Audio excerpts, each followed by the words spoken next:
सचमुच आनंद, जितना मर्जी कह लो, मेरा अचार कभी भी दादी माँ जितना स्वादिष्ट नहीं बनता। वो सिर्फ सामग्री नहीं, धैर्य और प्यार भी इसमें डालती हैं, तभी तो उनके अचार में अलग सी बात होती है। तुम भी उनके हाथ का बना अचार खाओगे ना तो बाकी अचार भूल जाओगे। तुम्हारी चटपटी स्वाद भरी बातें सुनकर मन कर रहा है कि अब तो जल्दी से ही पहुंच जाएं। वैसे और कितना टाइम लगेगा अभी आनंद हमें गांव पहुंचने के लिए?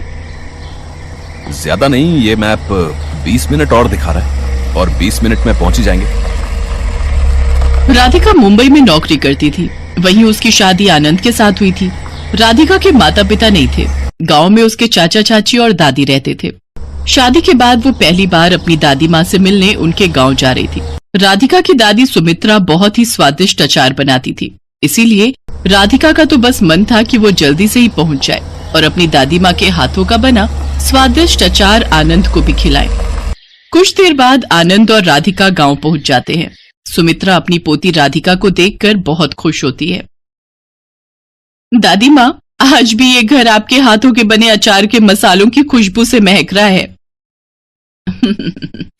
अरे बेटी, तो लो, ये लो ना, ये मैंने कच्चे आम तोड़कर पिछले दिनों ही ताजा ताजा अचार डाला है। इसका स्वाद आनंद बेटा तुम्हें भी बहुत पसंद आएगा। गरम गरम नमक मिर्च के पराठे और मक्खन के साथ खाओ। ये लो बेटा, चने दाल की खिचड़ी थोड़ी और लो। बस दादी माँ, पेट फुल हो गया मेरा तो। आपके इतनी तरह के स्वादिष्ट अचारों ने तो बहुत ही स्वाद ला दिया।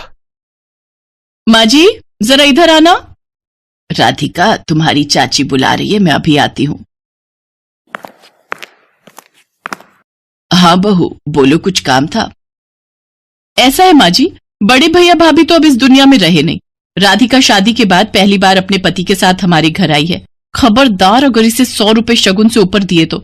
हमारे पास कोई फालतू के पैसे नहीं है, आपका कोई भरोसा नहीं है। आप तो अपनी बड़ी पोती को कुछ भी उठाकर दे दोगी। अरे मेरी भी 2 बेटियां बैठी हैं, उनका भी ब्याह करना है, इसका क्या है? एक बार आदत पड़ गई तो रोज मुंह उठाकर गांव आ जाएगी। हाँ माँ, पहले ही राधिका की शादी में हम बहुत खर्चा कर चुके हैं। अब ये शादी के बाद अचानक मिलने आ जाएगी, कुछ तो सोचती, क्या पता था। और तुम भी पता नहीं क्या क्या उनके सामने रखे जा रही हो। अभी बस भी करो। और हाँ, ज्यादा रोकने की जरूरत नहीं है। बोल देना कि हमें कहीं जाना है, अपने आप शाम तक चले जाएंगे। कैसी बातें कर रहे हो तुम दोनों? तेरे बड़े भैया भाभी अब इस दुनिया में नहीं है, तो सुरेश बेटा, कम से कम माता पिता बनकर तुम दोनों पहली बार आए बेटी दामाद का सम्मान तो करो। अरे कर तो रहे हैं मान सम्मान, किस सम्मान की बात कर रही हो? माँ जी, तुम यहाँ रहती हो, तुम्हारा पहले बोझ कम है जो अपने मरे हुए बेटा बहू के बच्चों को भी बुलाती रहती हो। अरे हमने ही थोड़ी ठेका लिया हुआ है, तुम्हें भी पाले और तुम्हारे बच्चे के बच्चों को भी देखे। अभी राधिका की चाची बोल ही रही थी कि राधिका कमरे में आ जाती है। राधिका सारी बातें सुन चुकी थी, अब वो गुस्से में थी। बस चाची, अब और नहीं, आपने दादी को बहुत सुना लिया। अरे दादी और कहाँ जाएंगी अगर अपने बच्चों के घर नहीं रुकेंगी? क्या हुआ, मेरे मम्मी पापा दुनिया में नहीं है तो? मैं अभी जिंदा हूँ, मैं दादी को अपने साथ लेकर जाऊंगी। अब दादी आपके साथ नहीं रहेंगी। चलो दादी माँ, आप अपना सामान पैक करो, आप हमारे साथ आज ही शहर चलोगे। हाँ हाँ, ले जाएगी तो अपने माँ बाप पर ही, जैसे वो अकड़ में रहते थे। वैसे तू भी अकड़ में रहती है, पैसे वाला लड़का मिल गया ना तुझे, इसलिए इतना बोल रही है। अरे तुम रहने दो जी, इतनी अकड़ में अगर ले जाना चाह रही है तो ले जाने दो ना, देखना 2 दिन बाद वापस आ जाएंगी। सुमित्रा ने बिल्कुल भी नहीं सोचा था कि राधिका और आनंद पहली बार आएंगे और उसके चाचा चाची उसके साथ ऐसा व्यवहार करेंगे। सुमित्रा और राधिका फूट फूट कर रोने लगती हैं। अब राधिका नहीं चाहती थी कि उसकी दादी गांव में इस हालत में रहे, इसलिए राधिका और आनंद ने तुरंत फैसला लिया कि दादी माँ को अपने साथ शहर ले जाएं। और फिर सुमित्रा राधिका और आनंद के साथ शहर आ गई। शहर में सुमित्रा को सुकून था क्योंकि उसकी पोती राधिका और दामाद उसकी बहुत देखभाल करते थे। दादी माँ, अब आप हमारे साथ रहोगे। वैसे आपके हाथ का टेस्टी टेस्टी अचार यहाँ भी खाने को मिलेगा, क्यों आनंद? हाँ राधिका, वो तो है। दादी माँ, मेरे भी अपने बड़े मेरे साथ नहीं है। आज आपको पाकर मेरी भी ये इच्छा पूरी हो गई। थैंक यू दादी माँ। जीते रहो मेरे बच्चों। सुमित्रा बहुत खुश थी। वो अपनी पोती और दामाद के लिए अचार बनाने की तैयारी करती है। राधिका सुमित्रा को बाजार लेकर जाती है। सुमित्रा अपने हिसाब से अचार के आम खरीद लेती है। घर आकर सुमित्रा ने अचार डालने की तैयारी शुरू कर दी। उसने आमों को धोकर काट कर धूप में सूखने के लिए रख दिया। अब मसाला तैयार करने का समय हो गया था। सुमित्रा ने लाल मिर्च पाउडर, हल्दी और नमक मसालों में मिलाया और सबको पीसकर दरदरा मिश्रण बना लिया।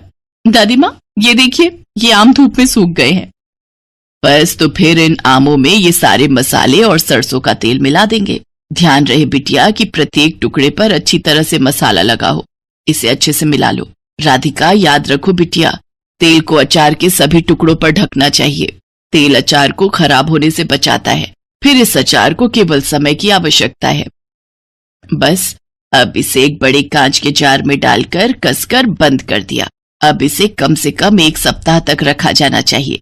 बस इसे धूप दिलाते रहो और अगर तेल कम हो तो 3-4 दिन बाद और डाल देंगे। सुमित्रा ने आम का अचार तैयार करके रख दिया। राधिका की कुछ सहेलियां उससे मिलने आई हुई थीं। राधिका ने सभी को मठरी के साथ अचार दिया। राधिका, ये तो बहुत ही टेस्टी अचार है, कहाँ से मंगाया, मुझे भी बताओ। हाँ, अचार वाकई में बहुत स्वादिष्ट है। किसी न्यू ब्रांड का है क्या राधिका? हाँ, न्यू ब्रांड ही समझ लो। ये मेरी दादी का अचार है। मेरी दादी अचार बनाने में बहुत एक्सपर्ट हैं। अच्छा अच्छा, दादी जी, आपने ये अचार बनाया है, ये तो बहुत टेस्टी है। सच, ऐसा अचार मेरे घर पर भी सबको मिल जाए तो बात ही बन जाए। मेरे घर में सब अचार बहुत पसंद करते हैं। क्या आप मेरे लिए अचार डाल सकते हो? मेरे लिए भी दादी माँ, अगर आप अचार डाल दो।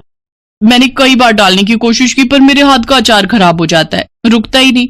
मम्मी कहती है कि किसी किसी के हाथ का अचार नहीं रुकता है। अगर आप मेरे लिए डाल दो तो मेरी बहुत हेल्प हो जाएगी। हाँ हाँ बच्चों, क्यों नहीं। आजकल तो वैसे भी अचार के आम का सीजन है। मैं तुम सब के लिए अचार डाल दूंगी, बस मुझे कुछ दिनों का वक्त दो। अपनी सहेलियों की बातें राधिका ध्यान से सुन रही थी। तभी उसके मन में विचार आया कि क्यों ना दादी के अचार को व्यापार में बदल दिया जाए, जिससे दादी को खुशी मिलेगी और उनके काम को पहचान। दादी माँ, मैंने और आनंद ने सोचा है हम आपके अचार को घर घर पहुंचाएंगे। दादी का अचार अब हर घर पहुंचेगा। हाँ दादी माँ, आपके बनाए अचार की तारीफ बहुत लोग करते हैं, तो क्यों ना आपके हाथों के अचार को एक नई पहचान मिले। राधिका और आनंद की बातें सुनकर सुमित्रा की आंखों में खुशी के आंसू आ जाते हैं। जिस सुमित्रा की उसके छोटा बेटा बहू ने कदर नहीं की, आज बड़े बेटा बहू की बेटी, उसकी पोती और दामाद उसकी कितनी मदद कर रहे हैं, उसे कितना सम्मान दे रहे हैं, ये उसे दिखाई दे रहा था। और फिर सुमित्रा के अचार को पहचान मिली। दादी का अचार हर घर पहुंचा, जिसका सारा श्रेय राधिका और आनंद को जाता था। राधिका और आनंद जैसे बच्चे अगर किसी घर में हो तो उस घर में बड़े बुजुर्गों की बहुत इज्जत होती है और बड़े बुजुर्गों का तजुर्बा उन बच्चों के हमेशा काम आता है। हमारे बड़े बुजुर्ग तो अपने बच्चों में ही अपनी खुशी ढूंढते हैं, पर कुछ बच्चे बड़ों को अहमियत नहीं देते और उनके सिर से बड़ों का आशीर्वाद अपने आप ही हट जाता है। सुमित्रा के छोटे बेटा बहू को जब ये बात पता चली तो उन्हें अपने ऊपर बहुत पछतावा हुआ।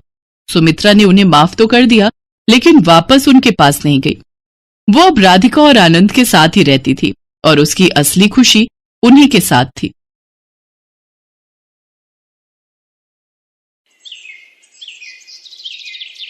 बीना और चंदर आजादपुर मंडी में साफ सफाई और मेहनत मजदूरी करके अपना पेट पालते थे। शादी के तकरीबन 2 साल बाद बीना गर्भवती हुई।